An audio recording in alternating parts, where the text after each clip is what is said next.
Hello friends, good morning. अभी आज हमको देखना है partnership final account. Partnership final account. So basically ये टॉपिक अपना इंटरमीडिएट में है। ओके, तो पूरा लेक्चर तो कंटिन्यू करना इट इज इम्पॉसिबल होगा मेरे लिए आज। तो फॉर डेमो मैं आपको पार्टनरशिप फाइनल अकाउंट में होता क्या है वो आज हम पूरा डिस्कस करने वाले हैं इसमें। ठीक है, तो देखो बेसिकली पार्टनरशिप फाइनल अकाउंट के बारे में अगर हम बोलना चाहे तो सबसे पहले अपने को समझना होगा what does it mean. Partnership मतलब क्या होता है ना। पार्टनरशिप यानी क्या, ये पहले समझना आपके लिए इंपॉर्टेंट होने वाला है। सो पार्टनरशिप ये क्या होता है अपना, व्हेन टू और more person come together and from a firm, उनको हम बोलते हैं पार्टनरशिप फर्म। ओके, मतलब पार्टनरशिप करने के लिए अपने को यहाँ पे मिनिमम कितने बंदे चाहिए, मिनिमम 2 बंदे तो भी चाहिए जो साथ में आके काम करने वाले हैं। तो इसमें बहुत सारी चीजें होने वाली है कि जैसे उनका रेशो क्या रहने वाला है, कैपिटल कौन कैसे लाने वाला है, बहुत सारी चीजें यहाँ पे डिस्कस करने वाले हैं हम लोग। ठीक है, तो आज मैं काम करता हूँ फॉर डेमो। आज हम एक काम करेंगे, थोड़ा बेसिक समझ लेंगे कि पार्टनरशिप फाइनल अकाउंट में होता क्या क्या है। ठीक है, तो सबसे पहले पार्टनरशिप फाइनल अकाउंट में हम 3 अकाउंट बनाते हैं, जैसे कि आपको सबको पता होगा। हम यहाँ पे 3 अकाउंट बनाते हैं। उसमें पहला अपना होता है trading account, second one is profit and loss account, and third one is अपनी होती है यहाँ पे बैलेंस शीट। ओके, देखो यहाँ पे अच्छे से समझ लो। यहाँ पे क्या बोला है मैंने, पार्टनरशिप अकाउंट क्या होता है अपना, when two or more person come together and form a firm is called partnership firm। और इसमें यहाँ पे बेसिकली कितने अकाउंट्स बनते हैं अपने, 3 अकाउंट्स बनते हैं।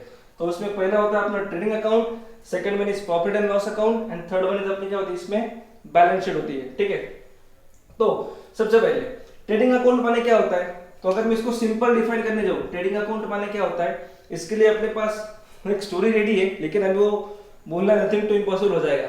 इसके लिए मैं आपको सिंपल बोलता हूँ, ट्रेडिंग अकाउंट खाली इतना समझ लो, जहाँ पे आपके क्या आते हैं, सारे डायरेक्ट एक्सपेंसेस आते हैं यहाँ पे। अब डायरेक्ट एक्सपेंसेस क्या होता है हम देखेंगे बाद में पूरा वो। ठीक है, ट्रेडिंग अकाउंट में क्या आएंगे अपने direct expenses, profit and loss में अपने आने वाले हैं यहाँ पे indirect expenses, indirect expenses. Okay, and balance sheet क्या होता है अपना, असेट्स एंड लायबिलिटीज। ओके, तो यहाँ पे क्या आता है अपना पूरा असेट्स एंड लायबिलिटीज आते हैं। ओके, चलो ठीक है। फिर तो अभी आपको यहाँ पे समझना होगा क्या, ट्रेडिंग में आते हैं अपने डायरेक्ट एक्सपेंसेस, P&L में आते हैं अपने indirect expenses, and balance sheet में क्या आती है अपनी assets and liabilities. Is it clear? Okay, चलो तो अब एक काम करते हैं। चलो अब इसमें अगर बोलना चाहूँ थोड़ा, इसको अगर मैं और थोड़ा डिफाइन करूं तो उसको डिफाइन कर सकते हैं हम लोग कैसे, कि अगर सपोज आपको किसी ने पूछा कि sir trading account and profit and loss account ये कौन से अकाउंट्स होते हैं एंड बैलेंस शीट क्या होता है, तो आप क्या आंसर करोगे। तो सिंपल है, देखो क्या है यहाँ पे, ट्रेडिंग अकाउंट क्या बोला है मैंने, ट्रेडिंग अकाउंट में क्या आते हैं अपने सारे डायरेक्ट एक्सपेंस आते हैं, प्रॉफिट एंड लॉस में क्या आते हैं अपने सारे इनडायरेक्ट एक्सपेंस आते हैं। ओके, तो यहाँ पे डायरेक्ट एक्सपेंस है, यहाँ पे इनडायरेक्ट एक्सपेंस है। तो सिंपल ये अपना कौन सा अकाउंट हो जाएगा बच्चों, ये अपना हो जाएगा कौन सा, नॉमिनल अकाउंट। ये अपना कौन सा अकाउंट हो जाएगा, नॉमिनल अकाउंट। क्यों रे, क्योंकि सिंपल है यहाँ पे। क्यों, क्योंकि नॉमिनल अकाउंट क्या बोलता है, debit all expenses and losses, credit on income and gains. तो दैट्स व्हाई यहाँ पे क्या होगा अपना trading and P&L nominal account हो जाएगा। अभी इंपॉर्टेंट क्वेश्चन ये है कि आप मुझे ये बताओ कि बैलेंस शीट कौन सा अकाउंट होगा फिर, अभी बोलो। अगर trading and profit and loss अगर अपने नॉमिनल अकाउंट हो रहे हैं तो बैलेंस शीट कौन सा होगा, सोचो थोड़ा, क्या लगता है आपको बैलेंस शीट कौन सा अकाउंट होना चाहिए अपना। चलो मैं ही बता देता हूं आपको, बैलेंस शीट क्या होगा अपना, it is a real and personal. Okay, ये रियल एंड पर्सनल का क्या होने वाला है अपना कॉम्बिनेशन होने वाला है। अगर मैं आपको एग्जांपल के साथ बताऊं तो ये कैसे होगा अपना, असेट्स अपने रियल अकाउंट आते हैं, है ना, असेट्स अपने रियल अकाउंट है, और लायबिलिटीज में जो अपना कैपिटल आता है, कैपिटल अकाउंट कौन सा होता है अपना, पर्सनल होता है, क्रेडिटर्स पर्सन होते हैं, डेटर्स पर्सन होते हैं। ओके, तो ये सारे क्या क्या क्या हो जाएंगे अपने पर्सनल अकाउंट हो जाएंगे। सो इट इज बेसिकली क्या होने वाला है अपना रियल एंड पर्सनल का कॉम्बिनेशन हो जाएगा, क्या असेट्स एंड लायबिलिटीज। ओके चलो ठीक है यार, तो समझ गया रहेगा। अब आपको यहाँ पे मैं नेक्स्ट पॉइंट बताता हूँ अभी यहाँ पे।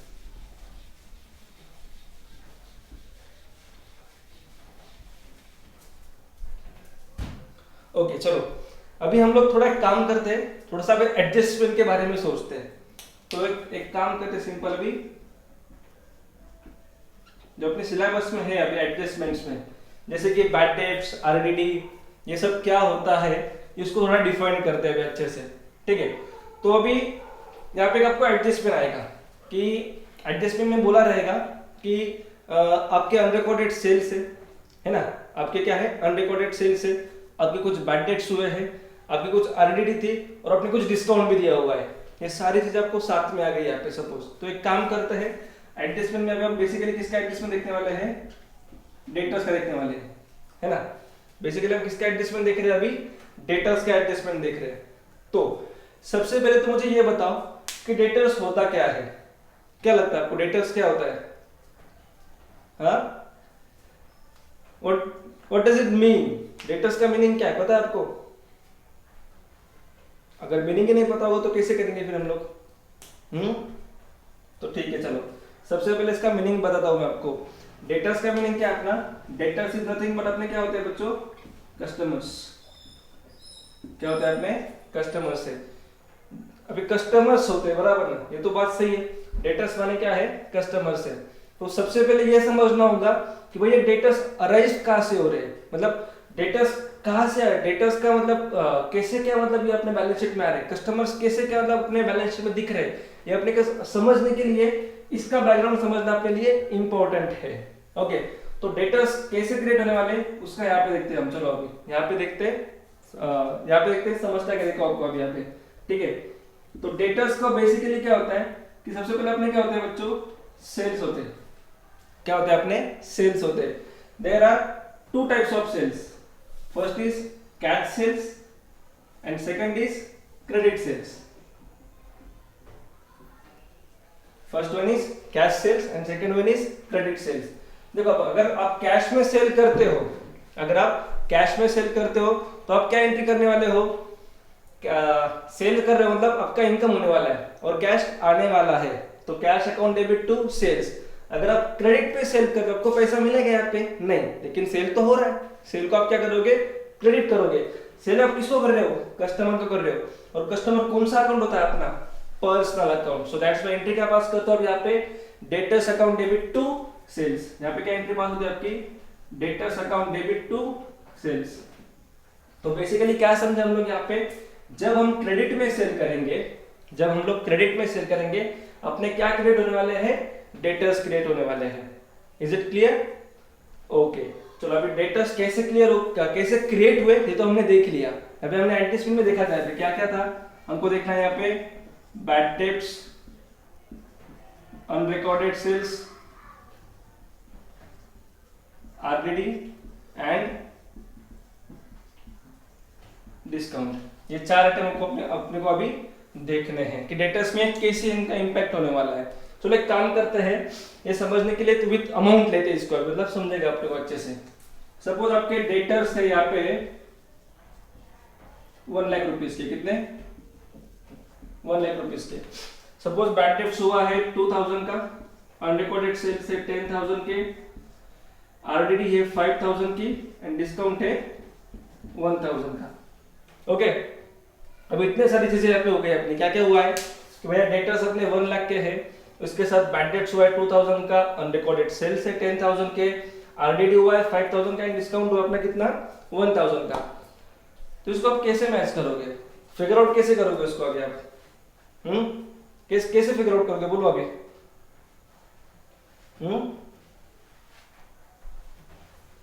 इसको आप फिगर आउट कैसे करोगे, सिंपल है। अगर लॉजिक पता होगा इसके पीछे का, आपको अगर लॉजिक पता होगा तो आपको ये करना बहुत इजी जाएगा कि कैसे करना और क्यों करना है। और अकाउंटिंग में अपने को यही करना है, हर एक चीज का लॉजिक पता होना चाहिए। जब तक लॉजिक पता नहीं होगा तब तक करके कोई फायदा नहीं होगा। अपने को रट्टा नहीं करना है, कुछ भी जो भी करना है कॉन्सेप्चुअली करना है। तो इस हिसाब से इसको आप समझते हैं अभी कैसे होगा और क्या होगा, ठीक है। सो बेसिकली देखो सबसे पहले अगर अनरिकॉर्डेड सेल्स हुए, चलो अभी मैं आपको ये बताता हूँ, थोड़ा फास्ट होने वाला है आज के दिन, लेकिन जब हम करेंगे इसको पूरा डीप में हो जाएगा, उसका इशू नहीं है कुछ, ठीक है। तो अनरिकॉर्डेड सेल्स क्या होगा? सबसे पहले अनरिकॉर्डेड सेल्स क्या होते हैं कि ऐसे सेल्स की जिसको हमने रिकॉर्ड किया ही नहीं है। ओके, क्या बोला मैंने? ऐसे सेल्स की जिसको हमने रिकॉर्ड किया ही नहीं है। तो सबसे पहले, और अब भाई सपोज ये अनरिकॉर्डेड सेल कैसे थे? आपके क्रेडिट में थे। ये अनरिकॉर्डेड सेल आपके कैसे थे? क्रेडिट में थे। तो अभी ये सेल्स हमने क्या, ये तो सेल कर दिया आपने, लेकिन हुआ क्या है इसमें? ये आपने रिकॉर्ड ही नहीं करे। अगर रिकॉर्ड ही नहीं करे तो आपको एक्चुअल डेटस पता है क्या इसमें? सिंपल समझो बात को, अगर आपने सेल्स रिकॉर्ड ही नहीं करे हैं तो आपको पता कैसे होगा कि आपके अपने सेल की करे या नहीं करे? सो उसके लिए सबसे पहले आपको क्या करना होगा? अनरिकॉर्डेड सेल को ऐड करना होगा। यहाँ पे क्या करें फिर हमने? Add unrecorded sales, that is 10,000। तो आपने कितना हो गया अभी? ये 1,10,000। तो 1,10,000 का क्या हुआ बच्चों? अभी अपना टोटल डेटर्स आ गए अपने, सिंपल अभी 1,10,000 के क्या हो गया? सिंपल अपने अभी ये टोटल डेटर्स आ गए। ओके, तो अभी नेक्स्ट पॉइंट क्या है? नेक्स्ट पॉइंट अपने बचा हुआ है bad debts, RDD and discount. Okay, चलो बैड डेट्स को समझ लेते हैं सबसे पहले। अभी बैड डेट्स क्या होता है? देखो नाम में बोल रहा है बैड डेट्स, मतलब क्या? ये ऐसी डेट्स है जो अपने को अभी मिलने वाली है नहीं। मतलब सिंपल क्या, अभी अपना ये 100% डिस्काउंट है, अपनी इच्छा नहीं है तो भी हम दे रहे हैं, उसको हम क्या बोलते हैं? Bad debts. अपनी इच्छा है क्या इनको देने का? 100% डिस्काउंट देने की अपनी इच्छा है क्या? यहाँ पे नहीं है, लेकिन हम दे रहे हैं। क्यों? क्योंकि अपने को पता है कि ये डेट्स अपने को अभी मिलने वाले हैं नहीं। तो अपने क्या हो गए फिर? ये बैड डेट्स हो गए। तो बेसिकली क्या हुआ? अपने को यहाँ पे एक्चुअली अपने डेटर्स पता चल गए, भाई मेरे को मेरे कस्टमर से कितना रुपया आना बाकी है? 1,10,000 रुपीज मेरे को आना बाकी है मेरे कस्टमर से। और अभी उस ये 1,10,000 में ऐसे कुछ कस्टमर्स थे कि जिनसे मुझे पैसा मिलने वाला नहीं है। तो कितने ऐसे वाले कस्टमर्स मेरे? 2,000 रुपीज के। तो मैंने क्या करा फिर? उनको लेस कर दिया, less bad debts. How much? 2,000 के क्या थे मेरे? Bad debts. तो कितने बचे यहाँ पे मेरे? 1,08,000। देखो अभी 1,08,000 मिलेगा ऐसे लग रहा है मुझे, ठीक है ना? लेकिन उसमें और एक कंडीशन हो गया क्या अपना? क्या हुआ? आरडीडी। क्या हुआ अपना अभी इसमें? आरडीडी। आरडीडी माने क्या है बच्चों? आरडीडी माने क्या? इसका फुल फॉर्म है रिजर्व फॉर डाउटफुल डेब्ट्स। क्या फुल फॉर्म है इसका? Reserve for doubtful debts. मतलब ये ऐसी डेब्ट्स है जिसकी गारंटी नहीं है। मतलब देखो ये बैड डेब्ट्स तो नहीं है। बैड डेब्ट्स क्या थी कि 100% कंफर्म है कि पैसा मिलने वाला है नहीं। यहाँ पे पैसा मिलने वाला नहीं था इसलिए हमने उसको क्या कर दिया? माइनस कर दिया। और अभी कितना मिलने वाला अपने को? 1,08,000। और 1,08,000 में क्या लग रहा है कि ये 5,000 भी डाउटफुल है। मतलब ये 100% डाउटफुल नहीं है, मिल भी सकती है और मिल भी नहीं सकती। मतलब इसका सिंपल क्या है? मे बी और may not be. So it depends upon that customer की उसकी इच्छा क्या है। अगर उसका ही इज विलिंग टू पे, सो ये पे कर सकता है। अगर इसकी इच्छा नहीं होगी तो ये पे नहीं करेगा। तो सिंपल में क्या हुआ? आरडीडी मतलब क्या है? इट विल बी और इट विल नॉट बी, है ना? तो सिंपल अभी ये अपना कंफर्म तो नहीं है, लेकिन अभी अकाउंटिंग में कंसेप्ट होता है, प्रोविजंस का कंसेप्ट होता है अकाउंटिंग में। अगर आपने पढ़ा होगा स्टार्टिंग में, प्रोविजन का कंसेप्ट होता है कि अपने को एक प्रूडेंस बेसिस होता है, कंसेप्ट है वो आपको मैं थोड़ा ओरली बताता हूँ। अभी इसमें एक कंसेप्ट है अपना प्रूडेंस बेसिस का। तो प्रूडेंस बेसिस में सिंपल क्या बोला है मैं आपको बताता हूँ। उन्होंने यहाँ पे सिंपल बोला है कि हम एंटीसिपेटेड लॉसेस की प्रोविजन कर सकते हैं। आई रिपीट, क्या बोला मैंने? कि हम एंटीसिपेटेड लॉसेस की प्रोविजन कर सकते हैं, लेकिन एंटीसिपेटेड गेन्स की हम प्रोविजन नहीं करते। क्यों? क्योंकि सपोज मैंने इसकी प्रोविजन नहीं करी तो इससे क्या होने वाला है? अगर मैं प्रोविजन नहीं करूंगा और सपोज मेरे पैसे मेरे को नहीं मिले 5,000 से, तो इससे क्या हो जाएगा? मेरा प्रॉफिट मेरा एक्सेस दिखने वाला है। अगर आप पेंडल चेक करोगे, पेंडल में मेरा नेट प्रॉफिट क्या होगा? ज्यादा दिखेगा, जो कि एक्चुअली है नहीं। तो उसके लिए अकाउंटिंग में क्या बोला है कि जो भी आपको लगता है कि एंटीसिपेटेड फ्यूचर में कुछ लॉसेस होने वाले हैं आपके, क्या बोला मैंने? अगर आपको लग रहा है कि फ्यूचर में आपके कुछ लॉसेस होने वाले तो उसकी आप प्रोविजन कर सकते हो, उसमें कोई इश्यू नहीं है। लेकिन एंटीसिपेटेड गेन्स के आप प्रोविजन नहीं कर सकते। So that's why you have to provision for RDD. सो आरडीडी क्या हो जाएगा अपने यहाँ पे? लेस हो जाएगा। देखो यहाँ पे मैंने क्या बोला है? इट विल बी और इट विल नॉट बी। सो अभी हम इसे पकड़ के चल रहे हैं अभी के पैसा अपने को मिलने वाला है नहीं, तो इससे क्या हो जाएगा, मेरा प्रॉफिट कम हो जाएगा। कितने का प्रॉफिट कम हो जाएगा मेरा अभी यहाँ पे 5000। कितने बचे हमारे यहाँ पे 1,03,000। देखो बाइंडेड हुआ, अनरिकॉर्डेड सेल्स हो गए, आरएनडी भी हो गया। अभी लास्ट में क्या बचा है मेरा यहाँ पे, अभी डिस्काउंट बचा है। तो डिस्काउंट क्या होता है बच्चों, बेसिकली डिस्काउंट होता क्या है अपना, डिस्काउंट क्या होता है अपना अभी। अगर डिस्काउंट के बारे में अगर मैं सिंपल बोलना चाहूँ, डिस्काउंट हम क्यों देते हैं कस्टमर्स को, उनको अट्रैक्ट करने के लिए कि भाई अगर हमने कस्टमर को डिस्काउंट दिया तो एज अर्ली एज पॉसिबल उससे क्या हो जाएगा, अपने को पेमेंट रिकवर हो जाएगा। सो दैट्स व्हाई हम उनको क्या देते हैं, डिस्काउंट देते हैं। और डिस्काउंट देते तो पैसा अपना बढ़ने वाला है, कम होने वाला है, क्या होने वाला है, ऑफ कोर्स कम होने वाला है। तो अभी हम क्या करेंगे, लेस करेंगे, लेस डिस्काउंट 1000। तो कितने बजे अपने यहाँ पे 1,02,000। ओके,